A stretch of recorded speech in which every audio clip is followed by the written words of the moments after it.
Hello students, मैं पवन कुमार और आप देख रहे हैं आपका अपना यूट्यूब चैनल लिक्स ऑफ स्टडी। जैसा कि हम लोगों ने पीछे वाले वीडियो के अंदर प्रोकैरियोट्स में ट्रांसक्रिप्शन पढ़ लिया था या प्रोकैरियोट्स में अनुलेखन, जीवाणुओं में अनुलेखन की क्रियाविधि पढ़ ली थी। आज हमारा टॉपिक रहेगा यूकैरियोट्स में अनुलेखन, ट्रांसक्रिप्शन इन यूकैरियोट्स। तो हमने पीछे वाले वीडियो में बात की थी कि जो जीवाणु थे या फिर जो प्रोकैरियोट सेल्स थी उनमें हम लोगों ने ये बात की थी कि अलग अलग प्रकार के आरएनए बनाने के लिए केवल एक ही, ठीक है ना, जो एक ही डीएनए निर्भर आरएनए पॉलीमरेज एंजाइम था वो जिम्मेदार था। लेकिन यहाँ पर क्या होगा कि अलग अलग आरएनए बनाने के लिए अलग अलग एंजाइम पाए जाते हैं। तो मैं लिखता हूं यूकैरियोट्स में अलग अलग आरएनए बनाने के लिए अलग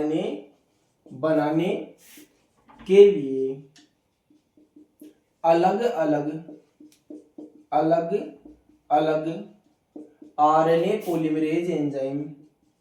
आरएनए पॉलीमरेज एंजाइम पाया जाता है, ठीक है ना। तो इस चीज का ध्यान रखना कि जो प्रोकैरियोट्स होती है उनके अंदर एक ही आरएनए पॉलीमरेज एंजाइम होता है जो अलग अलग प्रकार के, तीनों प्रकार के आरएनए बनाता है। लेकिन यूकैरियोट्स में जो आरएनए पॉलीमरेज एंजाइम होता है वो अलग अलग प्रकार का है और अलग अलग प्रकार का जो आरएनए पॉलीमरेज एंजाइम वो अलग अलग आरएनए बनाता है। तो इस प्रकार से जो आरएनए पॉलीमरेज एंजाइम कितने प्रकार का होता है? 3 प्रकार का होता है। तो मैं लिख देता हूं 3 types of RNA polymerase enzyme, ठीक है ना। तो आरएनए पॉलीमरेज एंजाइम होता है वो 3 प्रकार का होता है, ठीक है ना। एक नंबर पे मैं लिख देता हूं आरएनए पॉलीमरेज फर्स्ट, और 2 नंबर पे मैं लिख देता हूं आरएनए पॉलीमरेज सेकंड, और 3 नंबर पे मैं लिख देता हूं आरएनए पॉलीमरेज थर्ड, ठीक है ना। तो यहाँ पे आरएनए पॉलीमरेज एंजाइम 3 प्रकार का होता है, RNA polymerase first, RNA polymerase second, RNA polymerase third. जो आरएनए पॉलीमरेज फर्स्ट होता है वो किसका निर्माण करता है? आरएनए का निर्माण करता है या फिर राइबोसोमल आरएनए का निर्माण करता है। RNA polymerase enzyme first RNA का निर्माण करेगा या फिर राइबोसोमल आरएनए का निर्माण करेगा। ये जो आरएनए पॉलीमरेज एंजाइम सेकंड है ये क्या करेगा? आपका जो एमआरएनए, जिसको हम लोग दूत आरएनए या मैसेंजर आरएनए भी बोलते हैं, इसका निर्माण करता है। और इस एमआरएनए का एक पूर्ववर्ती रूप होता है एचएनआरएनए, ठीक है ना।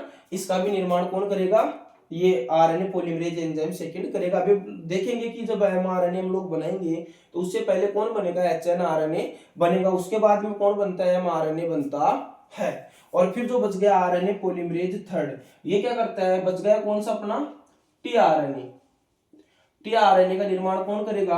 आरएनए पॉलीमरेज थर्ड करेगा, ठीक है ना। इसके अलावा ये 5s आरएनए का निर्माण करता है, ठीक है ना। और इसके अलावा ये एसएनआरएनए का निर्माण भी करता है। एसएनआरएनए का पूरा नाम हो जाएगा शॉर्ट न्यूक्लियस आरएनए। तो एक बार फिर से देखते हैं कि यूकैरियोट्स में अलग अलग आरएनए बनाने के लिए अलग अलग आरएनए पॉलीमरेज एंजाइम पाया जाता है। इस आधार पर अपना जो आरएनए पॉलीमरेज एंजाइम होता है 3 प्रकार का होता है, 3 types of RNA polymerase enzyme. फिर हम लोग देखते हैं कि जो आरएनए पॉलीमरेज एंजाइम फर्स्ट है वो आरआरएनए का निर्माण करता है, और जो आरएनए पॉलीमरेज सेकंड है वो एमआरएनए व एचएनआरएनए का निर्माण करता है, और जो आरएनए पॉलीमरेज एंजाइम थर्ड है वो टीआरएनए का या टीआरएनए 5s आरएनए और एसएनआरएनए का निर्माण करता है। ये बेसिक सी बातें हो जाती है इसकी। अब हम लोग यहाँ पे बनाकर देखेंगे एमआरएनए, ठीक है ना। तो एमआरएनए बनाने के लिए हम लोग क्या करेंगे देखना, आप आगे की प्रोसेस देखते हैं।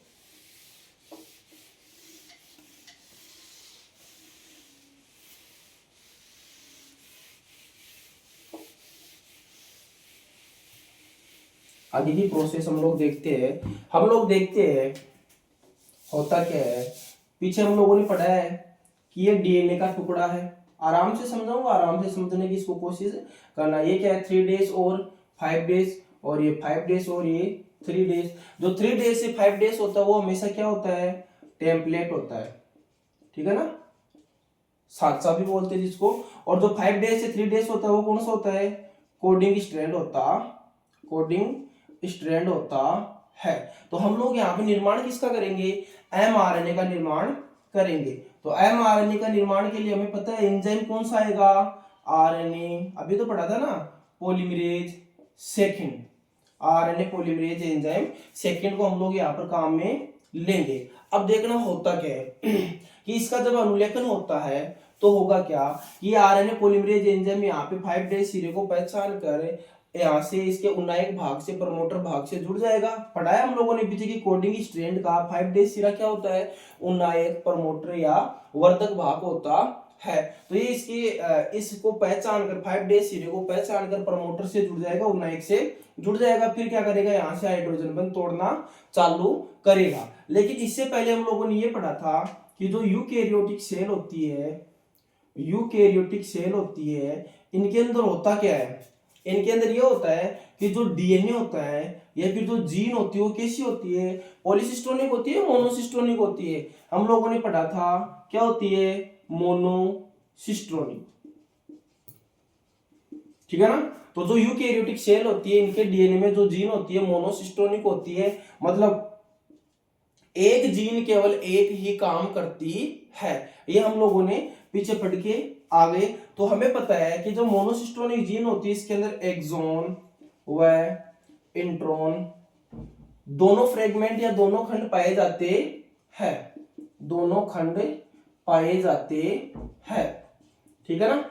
अब समझना इस चीज को होगा क्या, जब ये आरएनए पॉलीमरेज एंजाइम इसका अनुलेखन करेगा तो एक आरएनए बनेगा। क्या बनेगा, आरएनए बनेगा। इसे मान लेता हूं मैं एक आरएनए बन गया, और ये आरएनए बनता है वो क्या बनता है, एचएनआरएनए, या फिर इसको हम लोग पूर्ववर्ती आरएनए भी बोलते हैं, ठीक है ना। पूर्ववर्ती आरएनए का निर्माण होगा क्या, देखना यहाँ पे ये जीन है वो कौन सी है, मोनोसिस्टोनिक है, मतलब इसमें एक्सोन और इंट्रॉन दोनों खंड पाए जाते हैं। तो हमारा जो ये बनता है एचएनआरएनए बनता है, इसके अंदर एक्सोन और इंट्रॉन दोनों खंड आ जाते हैं।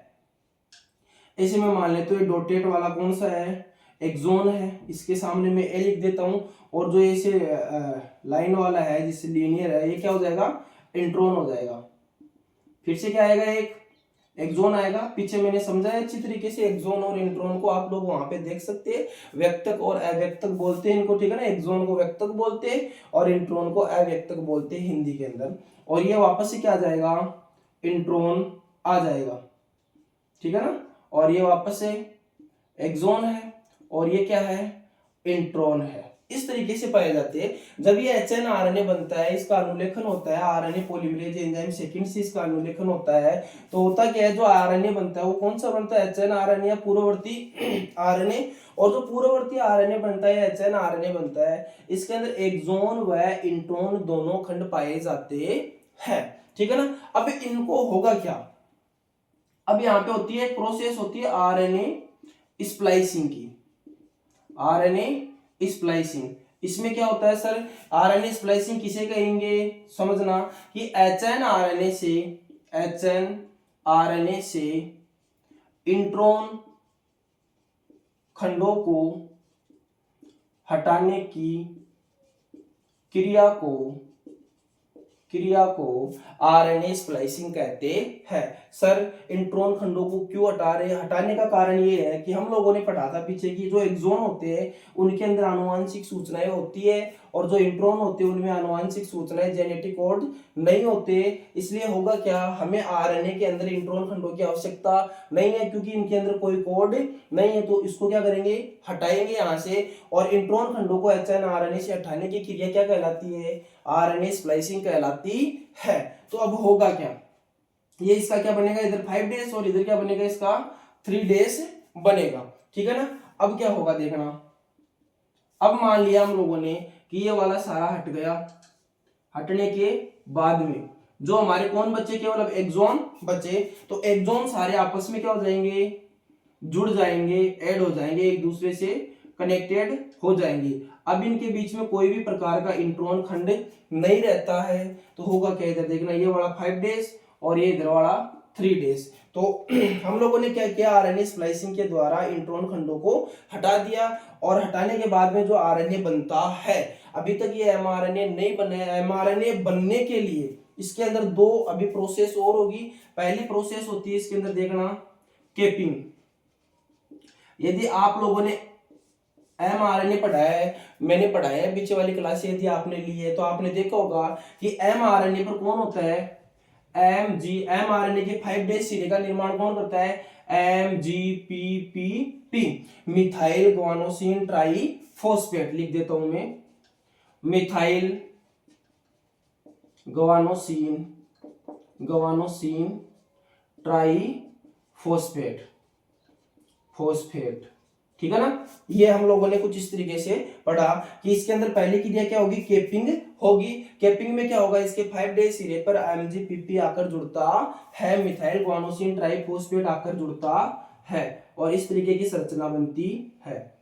ये हम लोगों ने पीछे पढ़ी है एमआरएनए की स्ट्रक्चर, ठीक है ना। तो यहाँ पे कौन आके जुड़ा है, मिथाइल ग्वानोसिन ट्राइफॉस्फेट, ठीक है ना। फिर दूसरी प्रोसेस क्या होगी, टेलिंग, ठीक है ना। इसको बोलेंगे हम लोग हिंदी में आच्छादन।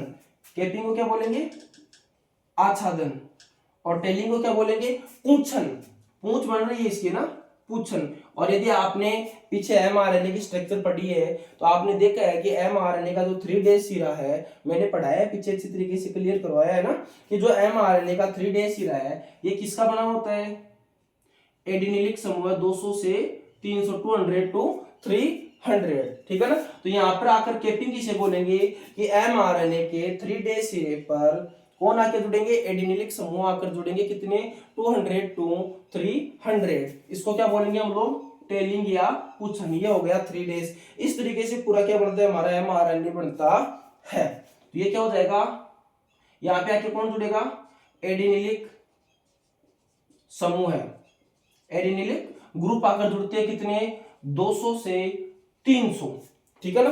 तो इस प्रकार से जो यूकेरियोट्स में अनुलेखन होता है, एमआरएनए के निर्माण की क्रियाविधि होती है। एक बार फिर से इसके पूरे का रिवाइज कर लेते हैं और फिर देखते आगे क्या होता है ना कि यूकेरियोट्स में जो अनुलेखन होता है, तो यूकेरियोट्स में अनुलेखन के लिए अलग अलग आरएनए बनाने के लिए अलग अलग क्या पाया जाता है, आरएनए पॉलीमरेज एंजाइम पाया जाता है। हम लोगों ने देखा था जो आरएनए पॉलीमरेज एंजाइम फर्स्ट होता है वो एमआरएनए बनाता है, जो आरएनए पॉलीमरेज फर्स्ट होता है वो आरआरएनए बनाता है, और जो आरएनए पॉलीमरेज सेकंड होता है वो एमआरएनए बनाता है, और आरएनए पॉलीमरेज थर्ड होता है वो क्या बनाता है, टीआरएनए बनाता है। फिर हम लोग देखते हैं कि यूकेरियोट्स में अनुलेखन जब करते हैं तो हम लोग देखते हैं कि जो इसकी जीन होती है, जो डीएनए होता है, उसके अंदर एक्सोन व इंट्रोन दोनों खंड पाए जाते हैं, ठीक है ना। तो इसका जो अनुलेखन होगा आरएनए पॉलीमरेज एंजाइम सेकंड के द्वारा अनुलेखन होगा तो एमआरएनए बनेगा, ठीक है ना। क्योंकि हम लोगों ने पीछे पढ़ लिया कि एमआरएनए के निर्माण के लिए कौन सा एंजाइम जिम्मेदार है, आरएनए पॉलीमरेज सेकंड जिम्मेदार है। तो आरएनए पॉलीमरेज एंजाइम सेकंड आएगा और यहाँ पे क्या करेगा, अनुलेखन की क्रिया करेगा। अनुलेखन की क्रियाविधि वो पीछे हमने पढ़ी कैसे होती है ना, तो यहाँ पे मैं सिर्फ डायरेक्ट इसको समझा रहा हूँ। तो देखना कि यहाँ पे अनुलेखन करेगा, यहाँ पे कूटलेखन की क्रिया करेगा, तो यहाँ से क्या बनेगा, एक आरएनए बनेगा, और वो आरएनए कौन सा बनेगा, एचएनआरएनए या पूर्ववर्ती आरएनए। तो हम लोग देखते हैं कि यूकेरियोट्स की जीन मोनोसिस्टोनिक होती है, मतलब इसमें एक्सोन व इंट्रोन दोनों खंड पाए जाते हैं। तो जो एचएनआरएनए बनता है इसके अंदर भी एक्सोन व इंट्रोन दोनों खंड आ जाते हैं। इंट्रोन खंड हमारे किसी भी काम के नहीं है, तो इनको हटाना क्या हो जाता है, जरूरी हो जाता है। तो एचएनआरएनए से इंट्रोन खंडों को हटाने की क्रियाविधि को क्या कहते हैं, आरएनए स्प्लाइसिंग कहते हैं। फिर क्या होगा, फिर ये होगा कि जो नया आरएनए बनेगा उसके 5 डेज सिरे के ऊपर कौन आकर जुड़ेगा, एमजीपीपी आकर जुड़ेगा, मिथाइल ग्वानोसिन ट्राइफॉस्फेट आकर जुड़ेगा। इसे हम लोग क्या बोलेंगे, केपिंग या आच्छादन बोलेंगे। और इसका जो 3 डेज सिरा है या उसके ऊपर कौन आकर जुड़ेगा, एडिनिलिक समूह 200 से 300 आकर जुड़ेंगे, और इसको हम लोग क्या बोलते हैं, टेलिंग या पूछन बोलते हैं। आई होप सभी बच्चों को क्लास पसंद आई होगी। यदि आपको क्लास पसंद आई है, पढ़ाने का तरीका अच्छा लगा तो अपने दोस्तों के पास शेयर करें, लाइक करें, और आप वीडियो को जितना ज्यादा लाइक करोगे उतना ज्यादा मेरे को मोटिवेशन मिलता है कि मैं आपको और अच्छे से अच्छा कंटेंट प्रोवाइड करवाऊं। Thank you.